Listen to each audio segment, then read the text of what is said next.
Hello दोस्तों, कैसे हो आप सभी। मैं अरविंद आप सभी साथियों का एक बार फिर से स्वागत करता हूं आज की इस नई क्लास में। दोस्तों, आज की क्लास में हम लोग फिर से बात करेंगे एक नई अभिक्रिया के बारे में। हम लोगों ने इस जस्ट पहले वाली क्लास में देखा था ऊर्ज अभिक्रिया के बारे में। आज हम लोग देखेंगे ऊर्ज फिटिक अभिक्रिया के बारे में। ठीक है, तो चलिए शुरू करते हैं। तो सबसे पहले देखते हैं कि ऊर्ज फिटिक अभिक्रिया होती क्या है। ठीक है, ऊर्ज फिटिक अभिक्रिया। सबसे पहले हम क्या करते हैं, इसकी परिभाषा देखते हैं, इसकी डेफिनेशन देखते हैं, उसके बाद पूरी प्रोसेस को हम लोग यहां पर समझते हैं आखिर क्या क्या इसमें होता है। ठीक है, चलिए। तो सबसे पहले देखेंगे यहां पर कि वह अभिक्रिया जिसमें एक अणु एरिल हैलाइड व एक अणु एल्किल हैलाइड।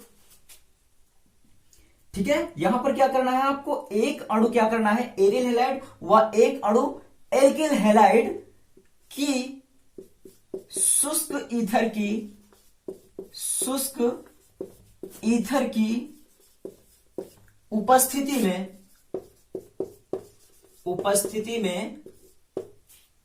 सोडियम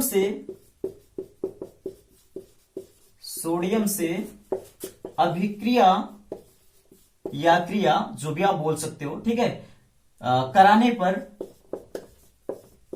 पर बेंजीन के, ठीक है, बेंजीन के एल्किल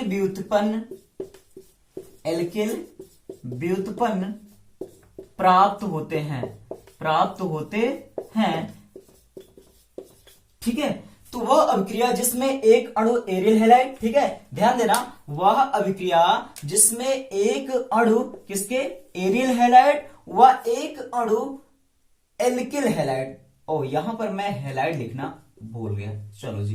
ठीक है, ध्यान दीजिए, वह अभिक्रिया जिसमें एक अणु एरिल हैलाइड व एक अणु एल्किल हैलाइड की शुष्क ईथर की उपस्थिति में सोडियम से, ध्यान देना यहां पर, सोडियम से अभिक्रिया कराने पर बेंजीन के एल्किल व्युत्पन्न प्राप्त होते हैं। आपको यहां पर यह बातें समझनी है कि बेंजीन के हमारे क्या प्राप्त होते हैं, एल्किल व्युत्पन्न प्राप्त होते हैं। तो सबसे पहले यहां पर हम देखेंगे कि बेंजीन के एल्किल व्युत्पन्न क्या होते हैं। देखिए, यहां पर सबसे पहली बात आपको यहां समझना है कि एक अणु हम एरिल हैलाइड के लेंगे और एक अणु हम एल्किल हैलाइड के लेंगे। तो सबसे पहले हम यहां पर समझ लेते हैं कि एरिल हैलाइड क्या होता है। ठीक है, एरिल हैलाइड क्या होता है, और देन हम लोग समझेंगे एल्किल हैलाइड क्या होता है। एल्किल हैलाइड क्या होता है, तो आप चाहें तो इस परिभाषा को नोट कर सकते हैं। यहां आपको जरूर ध्यान देना है कि यहां पर मैंने लिखा है एल्किल हैलाइड। चलिए, आप इस परिभाषा को नोट कर लीजिए, फिर हम आगे बढ़ते हैं। चलिए, इसको मैं यहां पर इरेज कर रहा हूं और फिर आगे हम लोग देखते हैं इसकी पूरी प्रक्रिया को। चलिए, तो सबसे पहले हम लोग यहां पर समझ लेते हैं कि एल्किल हैलाइड और एरिल हैलाइड क्या होता है। वैसे आपको बातें पता होंगी, फिर भी हम एक नजर दौड़ा ही लेते हैं मोटा मोटी। तो चलिए देखते हैं, सबसे पहले हम लोग देखेंगे एरिल हैलाइड। ठीक है फ्रेंड्स, एरिल हैलाइड। तो हैलाइड का मतलब क्या होता है कि जब भी आपके बंध श्रृंखला यौगिक से, मतलब एरोमेटिक कंपाउंड से जब भी आपके हैलोजन परमाणु जुड़ते हैं तो उसको हम बोलते हैं क्या, एरिल हैलाइड। क्या बोलते हैं उसको हम, एरिल हैलाइड बोलते हैं। और एरिल हैलाइड को हम लोग डिनोट करते हैं किससे, AR से। किससे, AR से। और जब भी हैलोजन परमाणु जुड़ता है तो उसको X से डिनोट करते हैं। तो क्या हो जाएगा, ARX हो जाएगा। क्यों, क्योंकि X के अंतर्गत आपका FCl, Br, I, fluorine, chlorine, bromine और आयोडीन आता है। और बेसिकली जो आपके ज्यादातर यूज होते हैं वो fluorine, chlorine, bromine, chlorine, bromine और आयोडीन। वो फ्लो में फ्लोरीन भी निकल जाता है। ठीक है, चलिए। तो फ्लोरीन की इलेक्ट्रोनिगेटिविटी बहुत ज्यादा होती है, तो कहीं ना कहीं इसको नहीं लेते। यहां पर आपका क्लोरीन, ब्रोमीन और आयोडीन ज्यादा ही आपका यूज होता है। तो अब यहां पर बात समझते हैं, ठीक है, किसमें, कंपाउंड बनाने में ज्यादा यूज होता है, बात को समझने का प्रयास कीजिए। अब यहां पर देखते हैं इसका कोई एग्जांपल, जी हां एग्जांपल देखते हैं। सपोज करते हैं ये हमारा एक बंद श्रृंखला यौगिक है जो कि बहुत ही जाना पहचाना सा है। अब इसका चेहरा देख करके तो आप जान ही गए होंगे ये क्या है, जी हां ये क्या है, बेंजीन है। अब बेंजीन से जब भी आपका कोई भी हैलोजन परमाणु जुड़ेगा तो वो आपका किसके अंतर्गत आएगा, एरियल हैलाइड के अंतर्गत आएगा। सपोज करते हैं यहां पर हमने Cl जोड़ दिया तो इसका नाम क्या हो जाएगा, क्लोरोबेंजीन। सपोज यहीं पर मैंने अगर Br जोड़ दिया तो इसका नाम क्या हो जाएगा, ब्रोमोबेंजीन। सपोज करो यहीं पर मैंने I जोड़ दिया, मीन आयोडीन जोड़ दिया, तो इसका नाम क्या हो जाएगा, आयोडोबेंजीन। क्या नाम हो जाएगा इसका, आयोडोबेंजीन। तो ये हो गया आपका एरियल हैलाइड। आई होप आपको इतनी बातें समझ में आई होंगी। अब देखते हैं आगे की बातें। अब आपका यहां पर एल्किल हैलाइड क्या होता है, तो एल्किल हैलाइड जो होता है आपका, वो क्या होता है आपका कि आपके ऐसे यौगिक जिसमें आपके, ठीक है, ओपन चेन कंपाउंड, मतलब खुली श्रृंखला यौगिक में, ठीक है, खुली श्रृंखला यौगिकों में जब भी आपका हैलोजन परमाणु जुड़ता है तो उसको हम बोलते हैं एल्किल हैलाइड। एल्किल हैलाइड, बात को समझने का प्रयास कीजिएगा, इसको हम क्या बोलते हैं, एल्किल हैलाइड। अब एल्किल ग्रुप को कैसे दर्शाते हैं, एल्किल ग्रुप को हम लोग किससे दर्शाते हैं, R से, और हैलाइड मतलब किससे, X से। भाई देखो X जो होता है उसको हम बोलते हैं हैलोजन। क्या बोलते हैं इसको, हैलोजन बोलते हैं। और हैलोजन के अंतर्गत मैंने आपको बताया FCl, Br और I आता है। और R क्या है आपका, R आपका एल्किल ग्रुप है। तो एल्किल ग्रुप और हैलोजन दोनों ही मिलकर के क्या बना लेते हैं, एल्किल हैलाइड बना लेते हैं। एल्किल ग्रुप के अंतर्गत सपोज करो मैंने क्या किया, भाई एल्किल ग्रुप मतलब क्या होता है, एल्केन से, ठीक है, एल्केन से जब भी हम क्या करते हैं एक हाइड्रोजन कम कर देते हैं तो हमें क्या प्राप्त होता है, एल्किल। क्या प्राप्त होता है, एल्किल। सपोज करें यहां पर मैंने ले लिया CH4, तो CH4 मतलब ये क्या है, मेथेन। ये क्या है, मेथेन, जो कि किसके अंतर्गत आ रहा है, एल्केन के अंतर्गत आ रहा है। लेकिन अगर मैंने इसका एक हाइड्रोजन कम कर दिया तो क्या बन जाएगा, CH3। अब इसको मैं मेथेन नहीं पढ़ूंगा, इसके अकॉर्डिंग इसका नाम पढ़ूंगा। इसके अकॉर्डिंग इसका नाम क्या हो जाएगा जी, इसके अकॉर्डिंग इसका नाम हो जाएगा मेथिल हो जाएगा, इसके अकॉर्डिंग इसका नाम। सपोज यहां पर मैंने लिया C2H6, एक हाइड्रोजन मैंने कम कर दिया तो क्या बन जाएगा फॉर्मूला, C2H5। अब मैं अभी तक इसका नाम क्या पढ़ता था, अभी तक इसका नाम क्या पढ़ सकते हैं, इसका नाम पढ़ सकते हैं एथेन। क्या पढ़ सकते हैं इसका नाम, एथेन। लेकिन अब इसको एथेन नहीं, इसके अकॉर्डिंग पढ़ेंगे, इसका नाम हो जाएगा एथिल। YL लग जाएगा इसमें आपका एन जुड़ता था, ठीक है, एल्केन के अकॉर्डिंग इसमें आपका एन लगता था, और एल्किल के अकॉर्डिंग इसमें आपका क्या जुड़ जाएगा, YL जुड़ जाएगा। आई होप आपको इतनी बातें समझ में आ गई होंगी। तो आपको दोनों बातें समझ में आई हैं क्या, एक बार इसकी परिभाषा को हम फिर से आपको बता दे रहे हैं, ध्यान से सुनिएगा और आपको यहां से बातें एकदम क्लियर समझ में आ जाएंगी।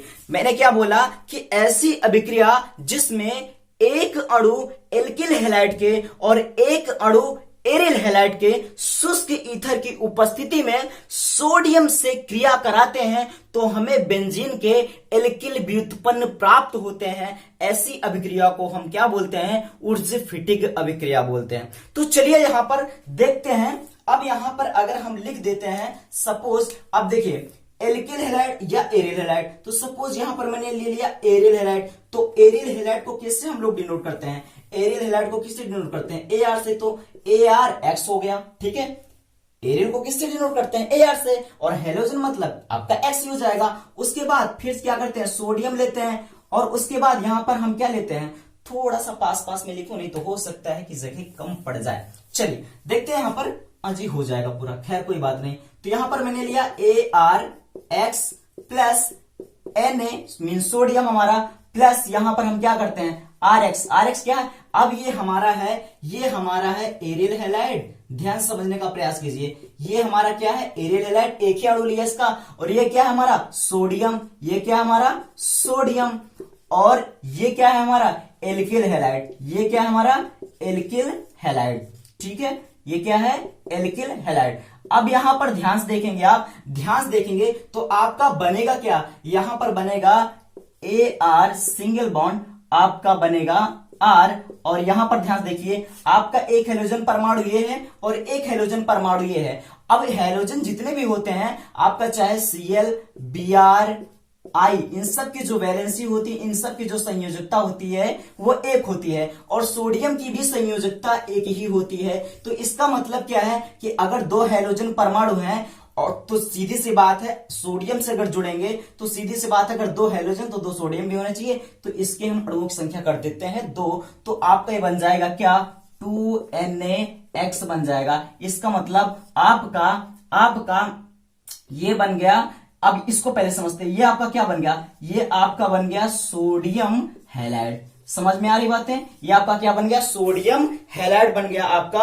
और आपका जो ये बना है आपका क्या बन जाएगा, ये आपका बन जाएगा ये जो आपका एक आपका एरिल ग्रुप है और एक आपका एल्किल ग्रुप है, ये दोनों मिलकर के बन जाएगा आपका एल्किल एरीन बन जाएगा आपका क्या बन जाएगा, एल्किल एरीन। ठीक है, क्या बनेगा आपका, एल्किल एरीन बन जाएगा। ठीक है, क्या बनेगा आपका, एल्किल एरीन। मतलब क्या है, सीधा सा फंडा यही आपको समझना है यहां पर कि एक अणु आपका क्या होगा, एक अणु आपका एरिल हैलाइड, एक अणु आपका एल्किल हैलाइड सोडियम धातु के साथ शुष्क ईथर की उपस्थिति में क्रिया कराने पर आपको क्या प्राप्त होता है, एल्किल एरीन प्राप्त होता है। ठीक है, क्या प्राप्त होता है आपको, एल्किल एरीन प्राप्त होता है और आपको सोडियम हैलाइड प्राप्त होता है।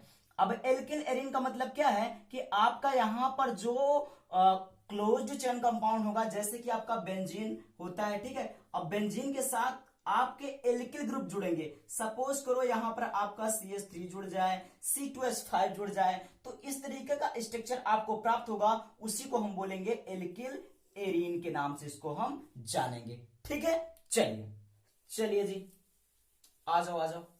चलो अब यहां पर क्या करते हैं, अब यहां पर मैंने लिया क्लोज चेन कंपाउंड में, सपोज फिर से मैंने लिया यहां पर, सपोज मैंने यहां पर ले लिया बेंजीन, और बेंजीन के साथ मान लो मैंने लिया आई और इसको बना लिया मैंने, सपोज इसका मतलब क्या बन गया, ये बन गया आपका आयोडोबेंजीन। क्या बन गया आपका, आयोडोबेंजीन। और यहां पर मैंने ले लिया 2Na और प्लस यहां पर सपोज करो मैंने ले लिया CH3 और ले लिया आई। अब ये आपका क्या हो गया, ये आपका हो गया आयोडोबेंजीन। क्या हो गया आपका, आयोडोबेंजीन। ये आपका सोडियम ही है और ये आपका क्या हो गया, ये आपका क्या हो गया, आयोडोमेथेन। क्या नाम हो गया इसका, आयोडोमेथेन। या फिर इसका साधारण नाम लिख सकते हो, क्या नाम लिख सकते हो इसका नाम, मेथिल आयोडाइड। क्या नाम लिख सकते हो, मेथिल आयोडाइड। अब ध्यान देखिए, यहां पर ध्यान देखिए, अब हम क्या कर सकते हैं, यहां पर आपका ध्यान देखिए,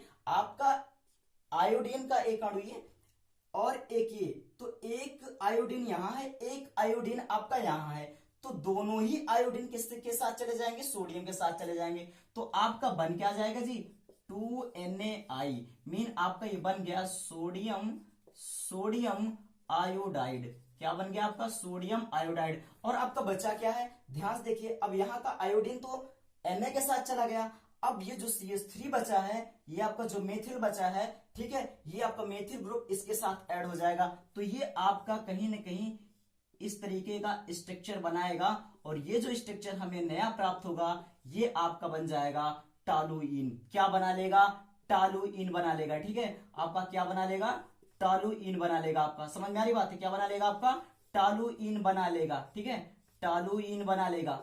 तो आपने यहां पर क्या देखा, आपने यहां पर क्या देखा कि आपका यहां पर जो भी एरिल हैलाइड था और यहां पर जो आपका एल्किल हैलाइड था, सोडियम से क्रिया कराने के बाद क्या बना ले रहा है, टॉलुइन बना ले रहा है। क्या बना ले रहा है, टॉलुइन बना ले रहा है। ठीक है, चलिए इसी तरीके से हम और कंपाउंड को ले लेते हैं। सपोज करते हैं, यहां पर हम क्या करते हैं, अब आगे यहां पर मान लीजिए हम ले लेते हैं इस बार क्लोरोबेंजीन। ठीक है, यहां पर हम लोग ले लेते हैं क्या, क्लोरोबेंजीन। हम लोग लेते हैं इस बार क्लोरोबेंजीन। सपोज कीजिए यहां पर मैंने ले लिया इस बार, यहां पर इस तरीके से यहां पर मैंने ले लिया Cl प्लस 2Na प्लस आपका क्या हो जाएगा, चाहे आप इसको CH3Cl लिखिए और चाहे इसको आप ClCH3 लिख लीजिए, ताकि सोडियम के पास में रहे तो आप सीधा समझ पाओगे कि इससे ऐड हो जाएगा, इसके साथ चला जाएगा।